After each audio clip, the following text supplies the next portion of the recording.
இருக்கிறார்கள்.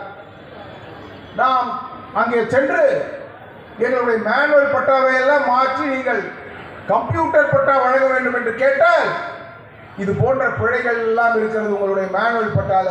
இதனை எல்லாம் நீங்கள் மாற்றி கம்ப்யூட்டர் பட்டா வழங்க வேண்டும் சொன்னால் எங்களுக்கு 50,000 கொடுக்க வேண்டும், 1,00,000 கொடுக்க வேண்டும் என்று இன்றைக்கு பேரம் பேசி வருவாய்த்துறையிலே இன்றைக்கு கொள்ளை நடைபெற்றுக் கொண்டிருக்கிறது. அதே போலத்தான் பத்திரப்பதிவு துறையிலே நீங்கள் எண்ணி பார்க்க வேண்டும். இன்றைக்கு உங்களுடைய சொத்தினை உங்களுடைய பிள்ளைகளுக்கோ உங்களுடைய உடன் பிறந்த சகோதர சகோதரிகளுக்கோ நீங்கள் விருப்பப்பட்டு எழுத வேண்டும் என்று சொன்னால் லட்சக்கணக்கில் இந்த அரசாங்கத்திற்கு நீங்கள் நாம் பணம் செலுத்த வேண்டிய ஒரு நிலை இருக்கிறது. நாம் வைத்திருக்கக்கூடிய சொத்தினை நாம் விருப்பப்பட்டவர்களுக்கு கொடுக்க கூட இந்த அரசாங்கம் நமக்கு அனுமதி தரவில்லை என்று சொன்னால் நடைபெற்றுக் கொண்டிருக்கக்கூடிய ஆட்சி ஜனநாயக ஆட்சியாக நீங்கள் எண்ணி பார்க்க வேண்டும். புதிதாக உருவாகக்கூடிய லே அவுட்டுகளில் அதனுடைய மதிப்பீட்டினை நிர்ணயிப்பதற்கு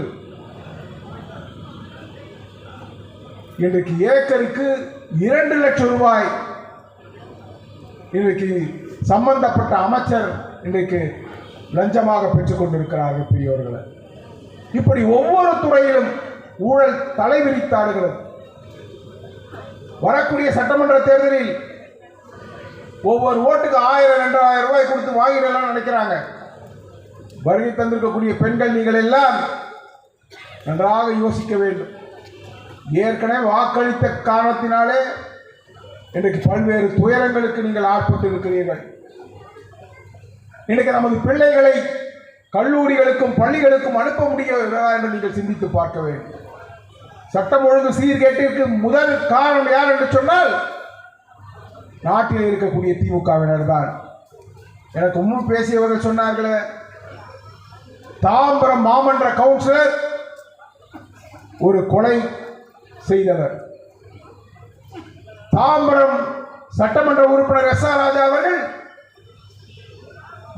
மறைமலை நகரில் இருக்கக்கூடிய ஒரு கம்பெனியிலே அதை காலி செய்ய சொல்லி ஆபாச வார்த்தைகளை பேசி அச்சுறுத்தியவர், பல்லாவரம் சட்டமன்ற உறுப்பினர் கருணாநிதியுடைய மகன் தன் வீட்டிலே வேலை செய்யக்கூடிய ஒரு பெண் பிள்ளையை கொடுமைப்படுத்தினார்.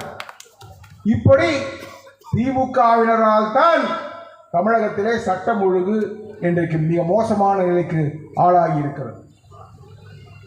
அயலக அணி என்கின்ற ஒரு அணியை ஏற்படுத்தி வேற எந்த கட்சியிலும் இருக்கிற மாதிரி தெரியல. ஆனால் திமுகவிலே அயலக அணி என்கின்ற ஒரு அணியை உருவாக்கி அதனுடைய துணை அமைப்பாளராக இருக்கக்கூடிய ஒருவர் சாதிக் பாட்ஷா டிபார்ட்மெண்ட்ல அவனுடைய இலாக்காவில் 33,000 பேருக்கு தொழில் தொடங்க அவன் பணம் கொடுத்துருக்கானா, உதவி செய்திருக்கானா. உண்மையா? பல்லாவரத்தில் எத்தனை பேர் கொடுத்தான்னு சொல்றா? டேய், உன்னை ஏதாவது சொன்னா கூட ஏதாவது வருத்தப்படுவாங்க. நீ சொல்லு, பல்லாவரத்தில் எத்தனை பேருக்கு சிறு தொழில் தொடங்க இவ்வளவு பணம் கொடுத்தேன்னு சொல்லு, எத்தனை பேர் கொடுத்தேன்னு சொல்லு. 33,000 வெறும் விளம்பரத்தை தவிர வேற எதுவும் கிடையாது. இன்னொருத்தருக்கு அவனுக்கு முதலமைச்சர், அவன் போனா இங்கிருந்து இவனுங்களால தான் போர்ட் கம்பெனியை ஓடிச்சு, நோக்கியா கம்பெனி இங்கிருந்து ஓடிடுச்சு. இப்போ போய் திரும்ப நோக்கியாவையும் போர்ட் கம்பெனியும் கூட்டிகிட்டு வரானா. நான் கூட போக போகிறேன் அடுத்த வாரம், தப்பாக எடுத்துக்காதீங்க. நான் போகிறேன், நைஜீரியா போகிறேன், அமெரிக்கா போக போகிறேன், சிங்கப்பூர் போக போகிறேன். அங்கே இருக்கிற முதலீட்டாளர்களை கூப்பிட போகிறேன். யார் தெரியுமா? 10 கோட்டு எடுத்து வச்சிருக்கிறேன், 10 கோட்டு தைச்சு வச்சிருக்கிறேன். எனக்கு 5 கோட்டு தனியாக தைச்சு வச்சிருக்கேன். இந்த 15 கோட்டை எடுத்துக்கின்னு அங்கே போய் சிங்கப்பூரில் ஹோட்டலில் வேலை செய்கிறானுங்க பார், அவனுங்களுக்கு 10 பேருக்கு அந்த கோட்டை போட்டு, நீங்கள்லாம் வாங்கடா ஸ்டாண்டர்ட் மோட்டார் கம்பெனியை மூடிட்டோம், அதை திறப்போம். ஸ்டாண்டர்ட் மோட்டார் கம்பெனியை திறப்போம். சென்னை அண்ணன் கைத்தட்ட அளவில் வேலை பார்த்தாரு. அவருக்கு சந்தோஷம். அந்த இடத்த இடிப்பாங்க. எவன் வாங்கியிருக்கான்? கருணாநிதி கட்சிக்காரன் அந்த இடத்த வாங்கி பில்டிங் கட்டிடுவோம், இடிச்சிருவோம். இடிச்சு அந்த இடம் கொடுப்பாங்க. சும்மா தானே இடம் கொடுக்குறேன். நோக்கியா கம்பெனிக்காரனுக்கும் போர்டு கம்பெனிக்காரனுக்கும் இடம் சும்மா கொடுக்க போகிறான், தண்ணி சும்மா கொடுக்க போகிறான், கரண்ட்டு சும்மா கொடுக்க போகிறான். நாங்களும் தரோம். போகிறேன், அடுத்த வாரம் போக போகிறேன் சிங்கப்பூர்.